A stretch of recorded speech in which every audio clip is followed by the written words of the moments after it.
هوين يدو خدمة الرجل لزوجها هوين يدو نينك يدني وأديكته ويراشينك أكاريسو ودرك أدقضو وعرض أحنانيسو أو أي نقطة مسؤولية دقوري قبا يدو لو وريكتو أساقونا أو فندعل أفقا قشادو وحقب تجرين ويسو حاضريون كورب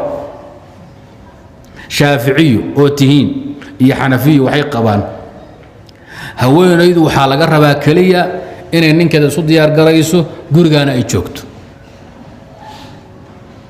كوب شاها أكاريسو واجبكم أي قبان كوب شاه شان لدا إسي هدو يجاد إن يديدنا وإلى هاي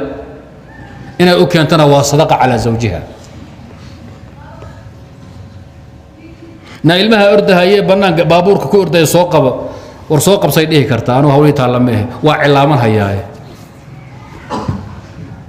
أسفان أنا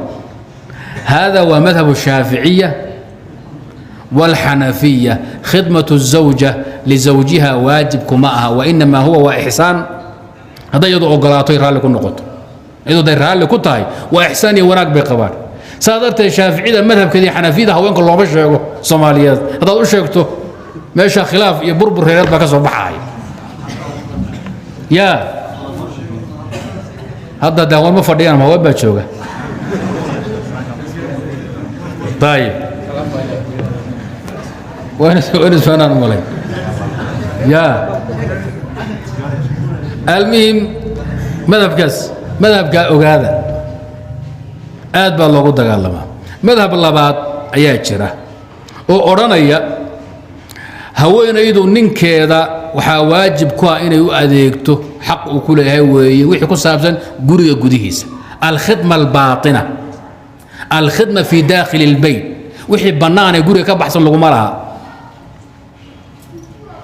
hawshaas waxa ku dhuftay maalikiyo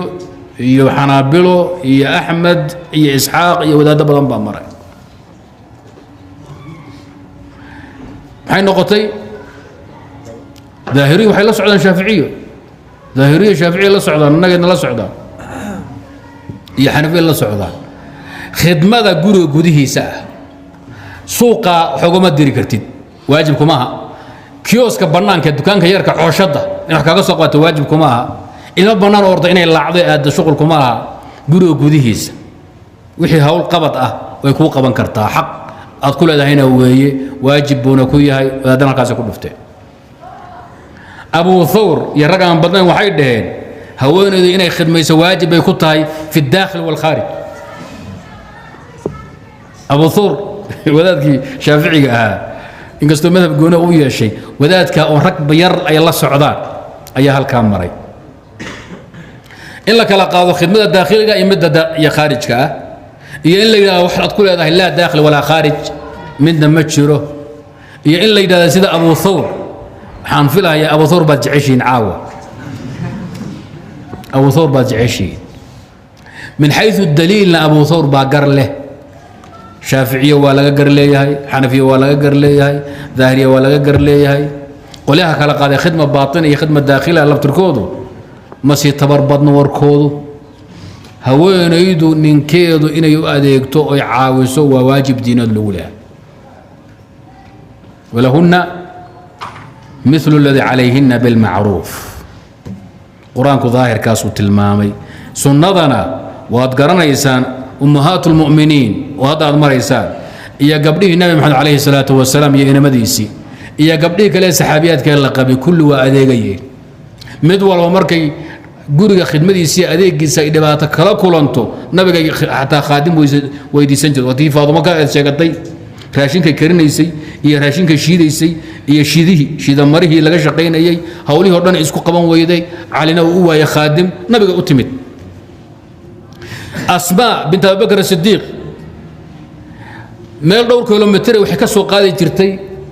laftimeed ka soo ururin soo faraska Zubayr ay u calfiso hawsha guriga gudaha qaban tabanaanka maal ayadoo raran oo alaab wado ayay soo mareen Zubayr iyo nabigu iyo Abu Bakr oo socda markaasuna gabadhan caawina wax la qaadno ayadoo way diiday waxay tii nabi Allah iska taga markii guriga la tago wixii la ogaa la weydiiyay waxay tii Zubayr hinaaskiisaan ogaay tii haddaanan Zubayr ka baqayn hinaaskiisa culayska in laga qaado la caawiyo dambay ay ahayd Zubayr wuxuu ahaa nin aad u masayro oo culus طيب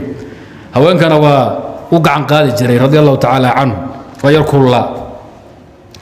marka ahadiitha iyo sunnada ku timid iyo taqriirkii nabiga kaleey salaatu wasalaam ummahatul mu'minin gabdhihiisi dumarkii saxaabada ah oo dhan waxay tusaysaa iyo daahirul quraan ba in hawshan xaq lagu leeyahay ay tahay haday gabadha saadi marka loogu xidho sariirta fuusho oo wuxuu afka loogu guray cilaamasho halka ay qaban weydo raka dhaqmi maayo Soomaali saa ku wada joogi mayso طيب وابا حرج با يا دباتو ادو صدخدا مذهب culus يا مسألة ku jirta iska ogaa